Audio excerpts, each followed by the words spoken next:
Uma música minha que chama Por Onde Eu For. Vai estar ligada à palestra que nós vamos fazer hoje.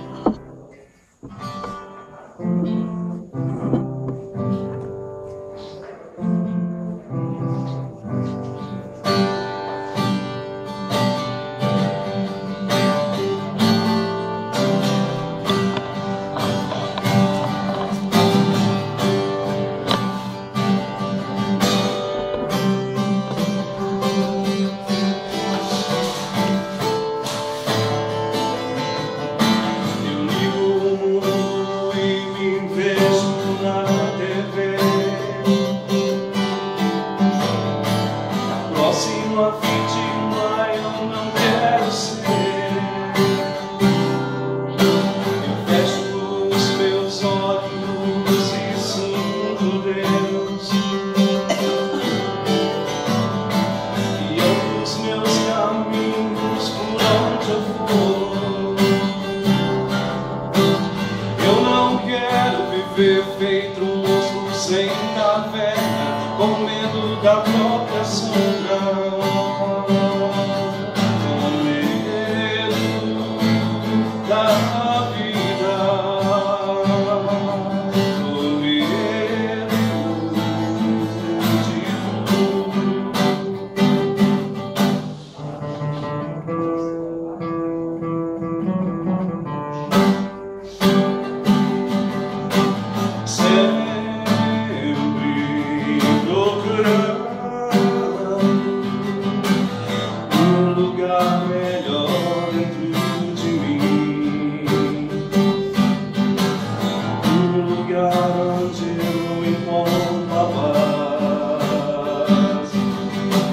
Sentimento que me leva a curar, uma fé que me sustenta e cura o meu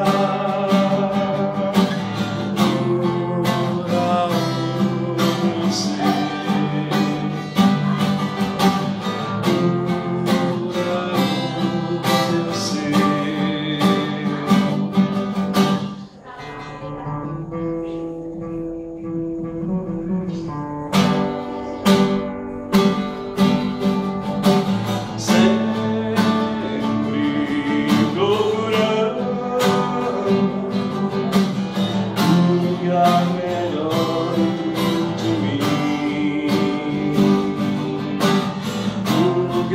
Onde eu encontro a paz, um sentimento que me leva a curar, uma fé que me sustenta e cura o meu ser, cura minha vida.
Essa parte da música que diz assim: um lugar melhor dentro de mim.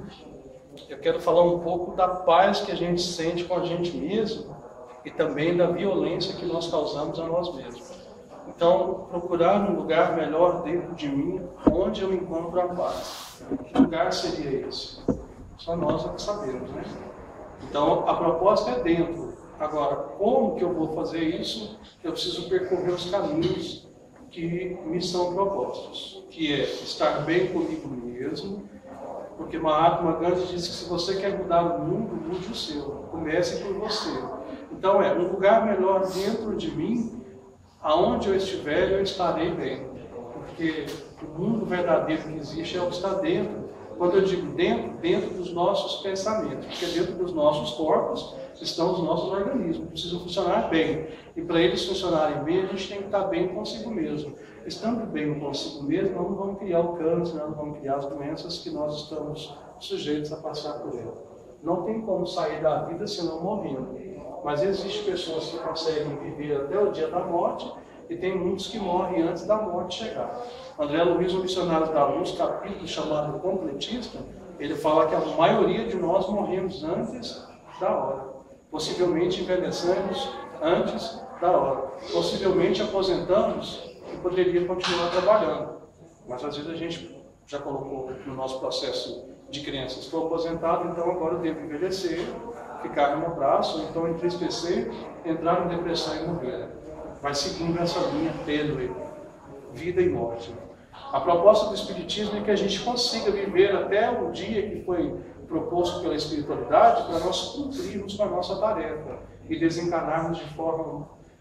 ninguém desencarna feliz, né? Por maior que seja a evolução do espírito, ele vai dizer, graças a Deus eu estou morrendo. Há situações que a pessoa às vezes prefere isso, né? Senão não teria as injeções para a morte. Ela prefere morrer do que enfrentar a existência, sabendo que conscientemente ela não sabe que ela vai às vezes continuar existindo.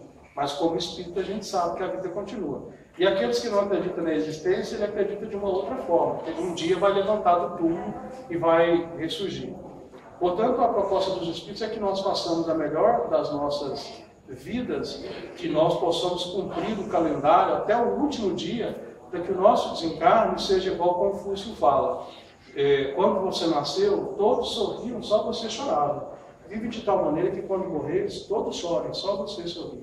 É uma forma que ele cria essa alegoria, para que a gente, no dia que chegar o desencarne, podemos dizer o seguinte: eu fiz tudo o que eu podia e procurei conseguir viver até o último suspiro, como fez Chico Xavier.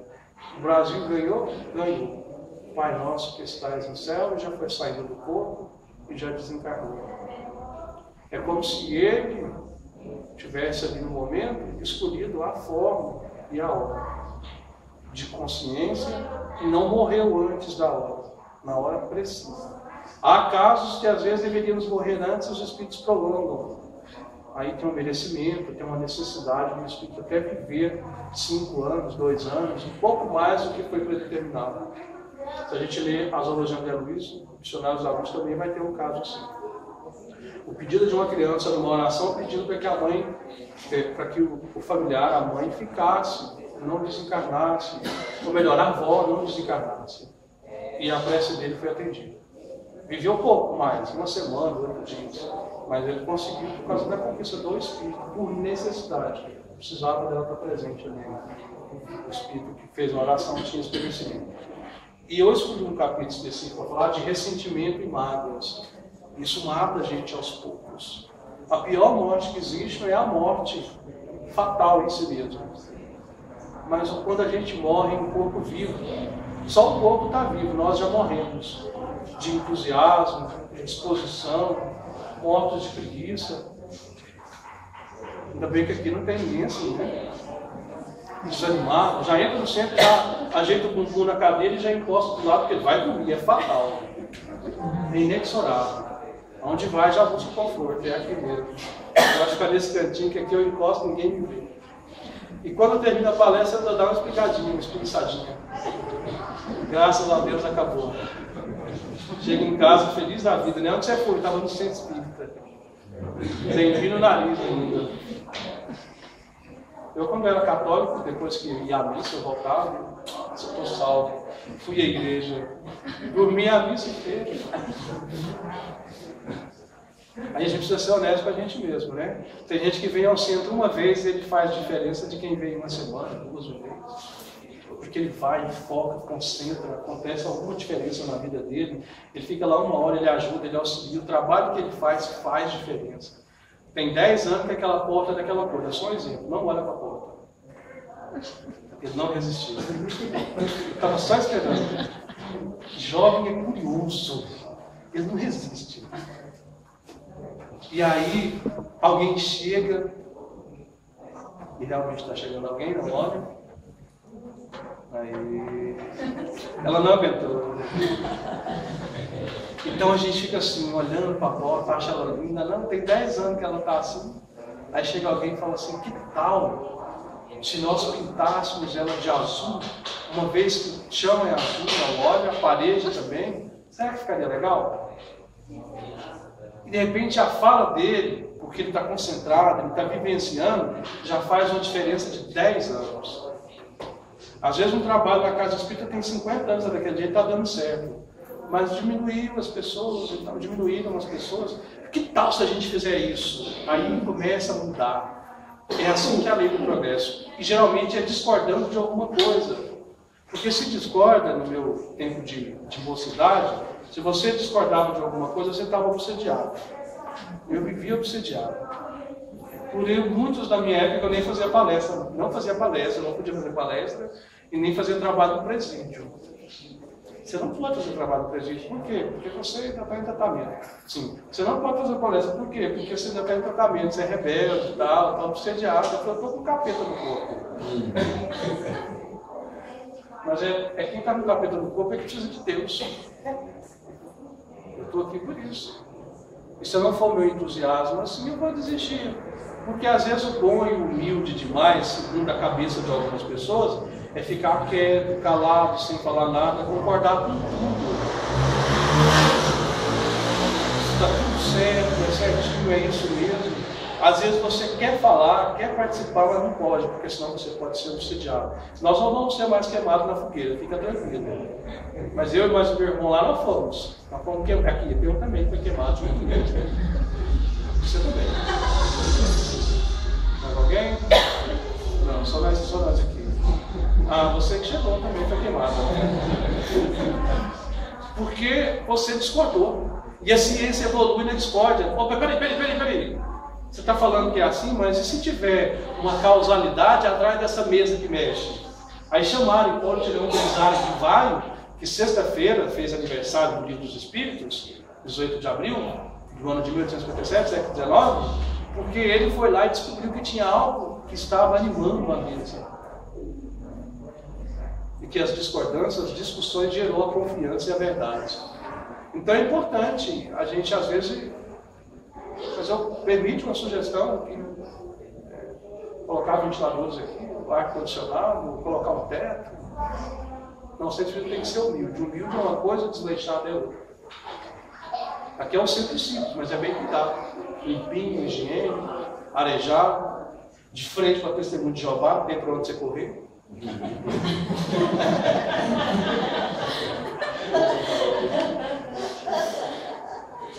Uma menina deu uma palestra minha, acho que cadê meu amigo?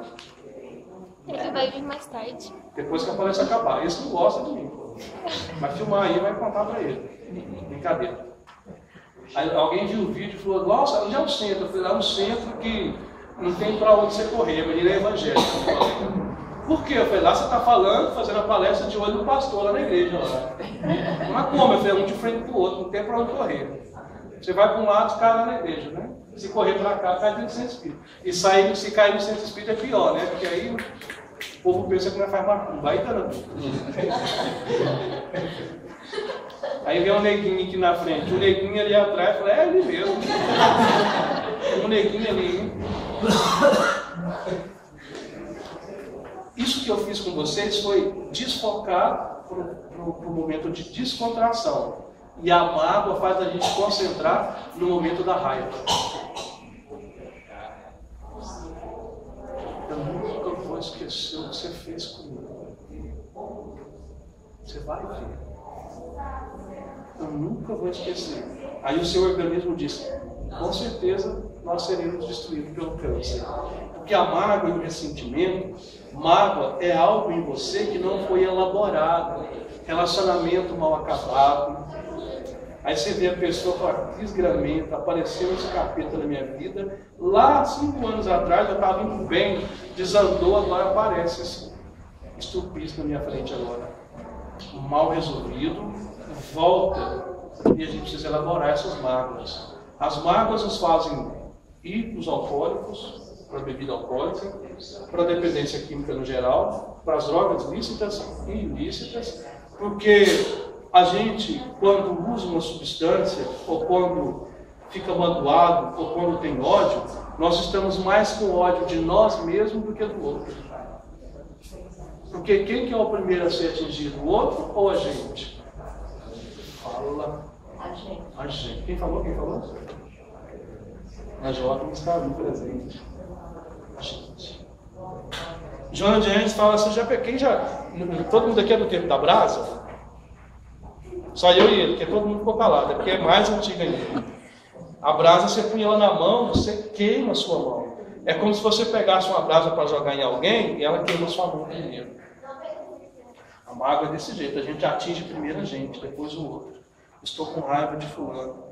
Aí começa a processar isso, como nós temos um processo psicossomático, mente e corpo, a gente começa a jogar para o corpo dizendo assim, corpo, eu quero que você entenda que eu estou com raiva e mágoa, é o mesmo que eu disser para o meu corpo, eu estou com raiva. Então eu quero sentir isso em mim primeiro, sentir a mágoa, sentir a raiva, porque se eu não sentisse a mágoa, eu não sentisse a raiva, para que eu ia tê-la com alguém? Está claro o que eu estou dizendo? Ou não? Fala, gente. Palestra minha tem que participar. Pode participar. Não ganha nada, mas... Sim, irmão. Porque se você não sente, para que você vai ter raiva? Já viu quando vocês vão começar a namorar? Não dá aquela... Ou não tem nada? Ei, não tem? Você não sente? A hora que você começa a conhecer a sua esposa? Faz muito tempo. Tinha até o tupete, não tinha? Isso. Não dá aquela emoção? Tem gente que não vai falar nada porque ninguém sabe que está namorando, mas... Não é? Não é? Não muda? Não dá uma emoção? A raiva é emoção também ou não? Ódio é emoção? O amor também. Tudo é emoção. Direcionada para as coisas boas, as coisas ruins, dolorosas. As pessoas me perguntam assim, Júlio, eu vou começar a fazer palestra, e assim, é uma colega minha da igreja. Ela falava assim, eu tenho muitos conhecidos, amigos de outras religiões também. E ela falou assim, eu vou começar a dar um curso bíblico lá, eu não sei, eu estou tremendo, sei que bom. Porque ela queria ouvir assim, não, vou dar um remédio para você, você vai tomar e vai subir lá e não vai acontecer nada. Não tem como fazer isso.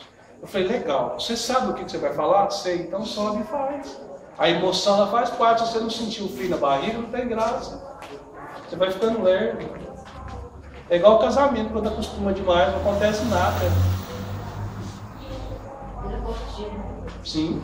Amor, está chovendo. Ela quer dizer, é romântico. Então fecha tudo, senão a casa cai.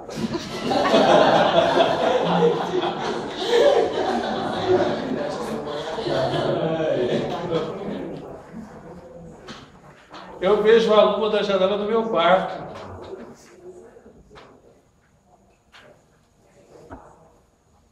Aí alguém responde daí. Eu quero dizer que eu tenho um romance com Deus. Ele fez questão de colocar a lua na janela do meu quarto. E eu quero agradecê-lo por isso. E alguém diz assim, eu prefiro tudo escuro para dormir. E eu digo assim, vai para o umbral, porque lá é tudo escuro. Depende do seu olhar para a vida, você é romântico e poético. Depende do seu olhar para a vida, é tudo tragédia. Você está vendo aquela lua lá, é sinal que vai chover muito, vai cair tudo. A mágoa, ela começa, às vezes numa amizade, ela começa a distorcer tudo, porque você não foi atendido nos seus desejos e caprichos. Mágoa e ressentimento gera também imaturidade no espírito.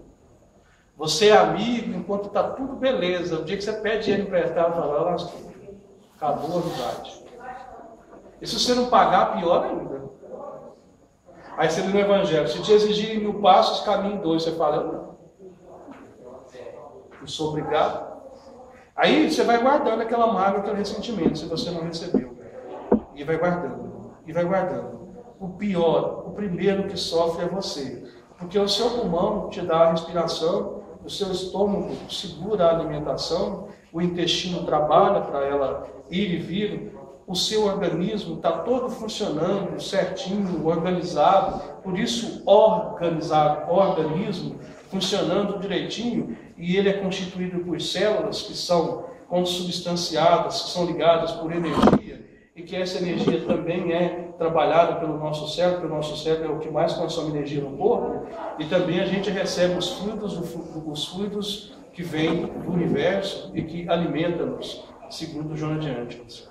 Então, a partir do momento que eu alimento ressentimento e mágoa, eu corto essa ligação com o universo, com o todo. Eu corto no sentido de energia qualificada, energia equilibrada. Eu desobedeço a lei de Deus, que é a paz e a harmonia.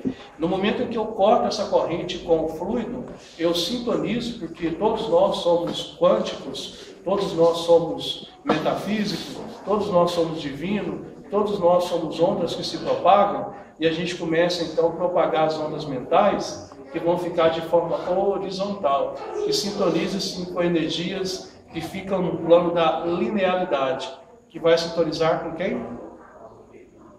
Com quem? Com mentes perversas que habitam na terra e no umbral. Porque na geografia espiritual, a terra está aqui e o umbral está aqui, ó, circundando o planeta. Por isso é muito intenso no capítulo 3, quando diz que o mal ainda predomina, as dificuldades que nós temos de sintonizar-se com frequência. Porque essas mentes perversas sequestram os nossos pensamentos. Porque a gente já vem com a caixa espiritual, caixa preta do passado, já carregada. A gente traz, só que ela está guardada, para que você consiga dar continuidade. A gente via nas Olimpíadas, quando eu não sei o nome daquela prova, em que você vinha correndo, o outro já te esperava e você passava um bastão e ele continuava. A nossa encarnação. A gente vem, passa o corpo, passa para outra passagem, aquele bastão é como se fosse um outro corpo. A gente parou num lugar e continua no outro. Parou aqui, continua aqui. Mas o espírito é o mesmo. Aí fica tudo aqui armazenado, inconsciente. Aí você vai mudando de corpo, tudo que você acredita vem junto. A Bíblia diz assim, uma geração vai amaldiçoar a outra. A geração de encarnação que nós tivemos, a gente traz ela para essa encarnação. Só que eu vou conhecendo pessoas com ideias diferenciadas, acreditam, mesmo sabendo que é perigoso.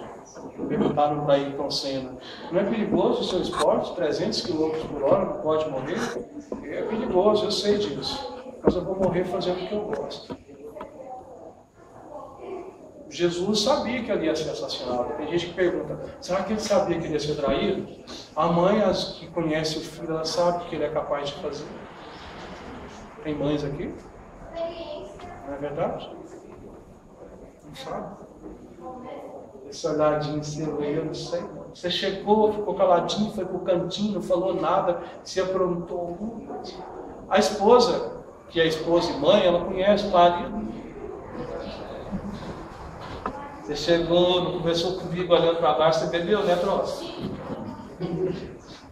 Comportamento denuncia. Então ele sabia disso. O ressentimento e a mágoa de Judas em relação a Jesus, não foi?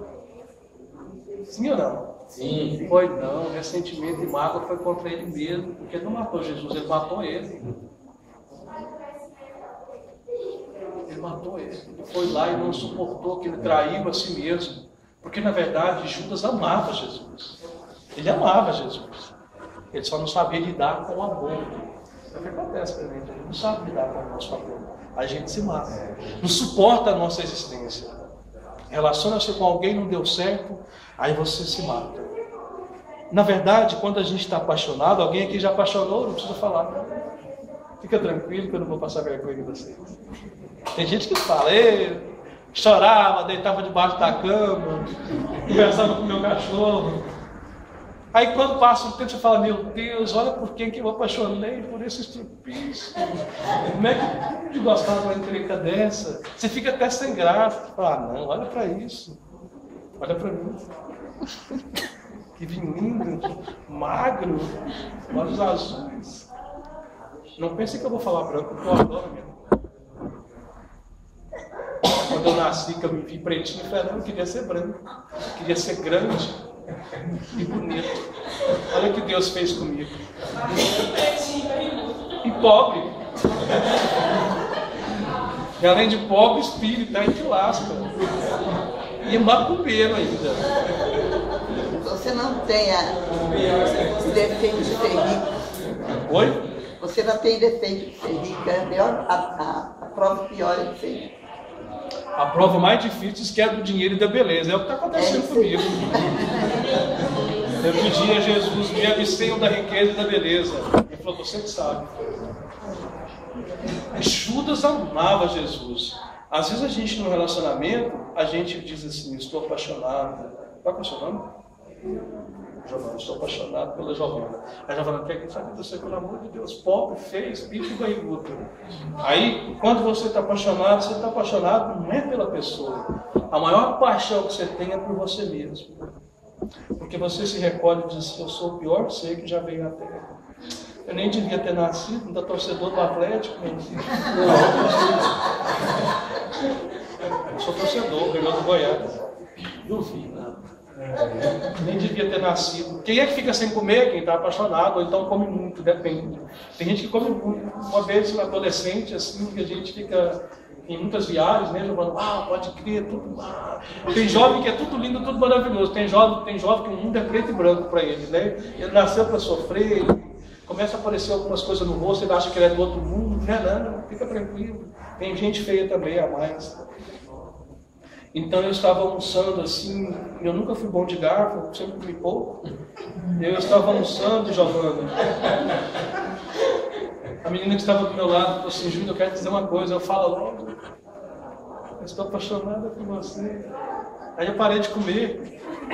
Até hoje eu lembro desse prato que eu não comi. E é uma comida gostosa. Aí, Giovana, quando ela falou isso pra mim, eu falei, nossa, eu não como mais não. Você está falando comigo? Sim. Você não está falando com o espírito, não é com você. Você tem certeza? Quando a gente é lascado, né? Você tem certeza que está falando comigo? Não, você deve estar enganado, não deve ser eu. Não. Isso é a baixa estima, né? É você. Eu falei, mas como pode? Tanto aquele fulano lá, o nosso colega é muito melhor, grandão, bonitão. Mas é você. Eu falei, não, você deve estar doido.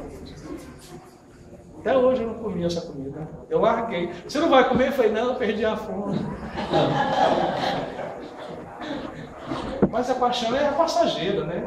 Porque sair de lá vira amigo. Então, o sentimento nosso, ele faz a gente perder apetite, também comer muito. Mas do jeito eu nunca mais apaixonei, que eu como que é uma beleza. O sentimento faz a gente ficar feliz e também triste, a emoção. As emoções fazem a gente também ter mais amigo, alegre, conversador, olha aqui, não sei o que, vai lá fora, mexe na sua moto, conversa com você e tal, né? Fazendo amizade e tal.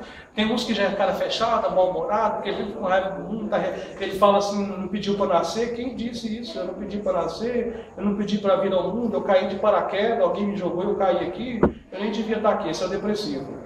E às vezes aquele que não tem raiva dele mesmo, não tem mágoa dele mesmo, ele está sempre ali. O que tem que fazer? Vamos lá, estamos juntos. O mundo vai desabar, então vamos rezar para a gente morrer escorado, mas vamos viver até lá. O mundo está desabando, não, vamos procurar viver o melhor que a gente puder para viver o mais intenso mundo, porque o dia que acabar eu posso dizer, eu vivi o máximo que eu pude dessa vida difícil ou maravilhosa, vai depender do ponto de vista. Chico Xavier foi convidado para ir para Franca, em São Paulo, ganhar dinheiro. Mas quando ele chegou, ele estava passando necessidade, para não dizer passando fome. E quando ele chegou lá, o amigo que o convidou falou, vou te ajudar, não vai faltar nada na sua casa, vou colocar alimento lá e vou te dar um salário digno. Mas você vai ter que fazer uma coisa para nós. Ele disse o quê? Você vai dizer que os livros que você escreve não são os espíritos, é você. E ele disse, eu não posso fazer isso, porque não sou eu, são os espíritos. Então, o convite que você me fez é um recurso. volto. E ainda de semana, como é que eu vou fazer para comer agora, né? Como é que faz? Esse amor por si mesmo, que morra, mas morra cumprindo os ideais. No relacionamento, às vezes a gente suprime muito o que nós somos em detrimento do outro e diz que é amor. É escravidão. Por que escravidão? Porque no relacionamento tem que ter espaço para dois. Se vira espaço para um, alguém morreu. Ou suicidou. E vai gerar mágoa na frente. Às vezes a gente atende um casal separado, lógico, e você vê esse ressentimento no relacionamento. A raiva. Mas a raiva maior está sobre você mesmo. Por que eu me submeti a isso? Por que eu permiti fazer isso comigo? Aí você começa a chamá-lo de amor, ódio. E isso leva a gente a fazer muitas atrocidades conosco mesmo. Então, quando eu estou bem comigo mesmo, eu vou estar bem com a esposa, com os filhos, com a filha, com o amigo, com o vizinho, com o palestrante, com a casa espírita. Porque se eu não estou bem comigo mesmo, eu vou começar a culpar todo mundo pelas minhas mágoas. Não deu certo, foi fulano. Deu errado, já acabou meu tempo. Eu estou falando até agora. Você não fala nada, eu estou de posse, eu estou vendo. Então, para terminar, a proposta é de que forma eu posso cuidar melhor de mim. Eu gosto de você, mas também gosto de mim. Vocês vão me deixar, vai deixar o grupo e vão embora. Alguns eu encontro e dizem assim, eu arrependi do que eu fiz. Então, essa relação tem que estar boa com a gente também. Eu preciso falar com o outro que eu gosto. Porque tem gente que frequenta centro, faz trabalho social, quando está relacionando, larga. Porque o outro não quer que você vá. E daí o problema dele. Ele tem que aceitar você como você é, não como você está. Agora, se eu crio uma imagem para agradar o outro, eu vou sofrer consequência disso. Porque eu não vou dar conta de sustentar essa máscara por muito tempo. Uma hora vai ser descoberta. Tem situações que nem nós sabemos que projetamos. A gente tem que se descobrir. Então é lícito, imprescindível que eu fale para o outro. Gosto de você, mas eu faço palestra às noites, durante a semana. Eu tenho um trabalho no domingo. Eu tenho um trabalho com dependente químico. Tudo bem para você? Sim. Por isso que Chico e Divaldo têm uma missão e não tiveram um relacionamento conjugal por causa da demanda. Mas as pessoas que vão relacionar têm que saber do que você gosta. Gosto de música clássica, gosto de rock, gosto disso, gosto daquilo. Tem que saber e tem que respeitar o seu espaço, para não gerar mágoa de você. Por que mágoa de você? Porque você aceitou o contrato que ele fez e se submeteu. Quem assim age se submete à bebida, às drogas, à violência. Porque quando alguém te convida para fazer qualquer coisa, você vai. Por isso que digo, olha, eu gosto de vocês, mas eu não quero fazer as coisas que vocês fazem. Eu não preciso fazer. Maravilha, nosso encontro? Valeu a pena? Foi ótimo, foi maravilhoso. Eu digo que para mim foi ótimo vir aqui. Eu sempre digo para a namorada que eu tenho esses trabalhos, já me conheceu fazendo trabalho, e surgem as dificuldades e vai compreendendo. Não pode ficar o tempo todo no centro espírita, tem que ter a vida familiar, mas tem que saber que é um trabalho que se faz para você se livrar, para você se libertar de você mesmo. E que isso vai fazendo bem para você, para a relação. E que nós façamos isso em todo lugar da nossa vida. Trabalho, tem minha diversão, mas um dia eu vou dedicar ao centro espírita. Um dia eu vou dedicar ao trabalho social. Vou me relacionar, ó, marido, ó, mulher, saiba disso. Isso é importante. Até para a relação ficar melhor, para a pessoa saber que você tem uma determinação. Isso aqui eu não posso deixar. Não tem nada a ver. Ok? Combinado? Porque no futuro não vão poder te cobrar. E a gente não vai ter mágoa de nós mesmos. Esse assunto ele é longo, não dá para falar numa palestra. Uma próxima oportunidade a gente continua. Eu quero agradecer o convite de ter vindo a essa casa espírita. Eu já ia me esquecendo de vir, o Vladimir me ligou. Esse seriado longo, você acaba, né? E muito obrigado a vocês pela paciência.